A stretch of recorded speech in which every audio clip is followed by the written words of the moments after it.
वर्षौं 70 देवीलाल विक बुबाको आफन्तले नहेरेपछि यो टन्टलापुर बाटोमा यो जोखिम मोल्दै पेट पाल्नैका लागि सकि नसकी सबै सवारी साधनलाई रोक्दै नमस्ते गर्दै बिन्ती बिसाउँछन्, मलाई सहयोग गर्नुहोस्। उहाँको कारणले बाटो जाम हुन्छ, ट्राफिक जाम हुन्छ। यो घटना हो पोखरा 13 कुँडहरको। पोखरा 13 कुँडर बिपी मार्गमा सधैँ जसो बुबाको दैनिकी नै बिहान उठ्ने बित्तिकै आफ्नो टोपी फुकाली सबैसँग बिलाउन पुग्छन्। कोही दयाका खानीले त दिन्छन्, कसैले गाली गर्छन्, तर बुबाले आफ्नो दैनिकी यसरी नै गुजारा चलाउँछन्। यसरी रोडमा यस्ता वृद्धहरूको अवस्था यो अवस्था छ। सरकार कहाँ छ भन्ने आवाज हुन्छ। यो अवस्था देख्दा न कसैले वास्ता गर्छन् त कसैले सोध्छन्। उहाँका छोराछोरी यस्तो अवस्था बुबाको थाहा छ या छैन, त्यो सम्बन्धित परिवारजनसँग पुगोस् भन्ने हाम्रो आग्रह छ।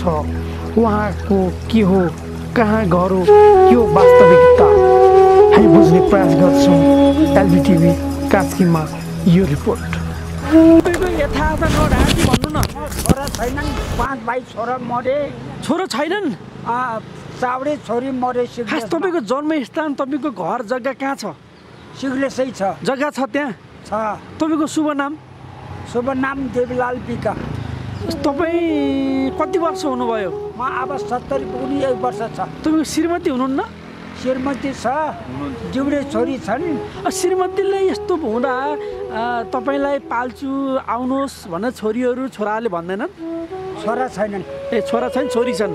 जिउडे छोरी छन्, मलाई हेला गर्छन्। ए तपाईँ आफै हिँड्नु भएको त होइन? होइन, आफै हिँड्नु। यहाँ अहिले कहाँ बस्नुहुन्छ? म यता बरन्डामा सुत्छु। बरन्डामा? बरन्डामा।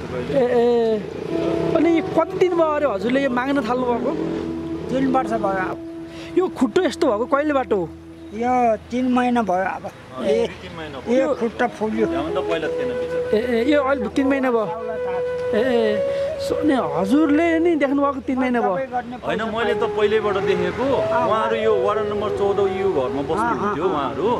अनि उहाँहरू चाहिँ त्यहाँ घर बनाउने कामले गर्दाखेरि चाहिँ उहाँहरू त्यहाँबाट सर्नुभयो। हजुर, सम्बन्धित पक्ष सम्बन्धितसँग तपाईँले कुरा राखिदिनु भयो भने राम्रो हुन्छ भन्न म चाहन्छु। हजुर, म पनि त्यही चाहन्छु सर। यो राज्यसम्म पुगोस् र वाडामा सबै ठाउँमा चाहिँ पुगोस् र ठुल्ठुलो प्रतिनिधिहरूले सुनोस् र सुन्नमा आओस्। र रात त बाँडेको थियो टोल टोलमा, तपाईँ जानुभयो रातले न? खै मलाई जानेन हजुर।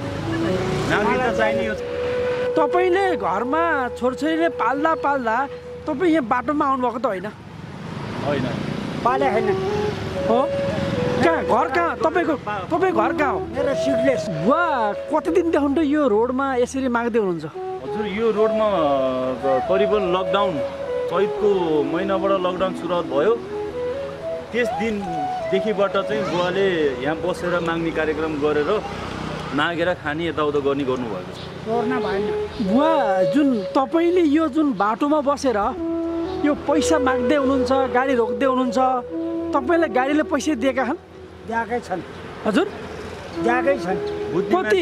कति हुन्छ दिनमा? कति उठ्छ दिनमा? 300-400 हुन्छ। अनि यो गाडी रोक्दा गाडीका प्यासेन्जरहरूले, गाडीका ड्राइभरहरूले अथवा साहुहरूले तपाईँलाई गाली गर्छ गर्दैनन्? गाली गर्दैन। के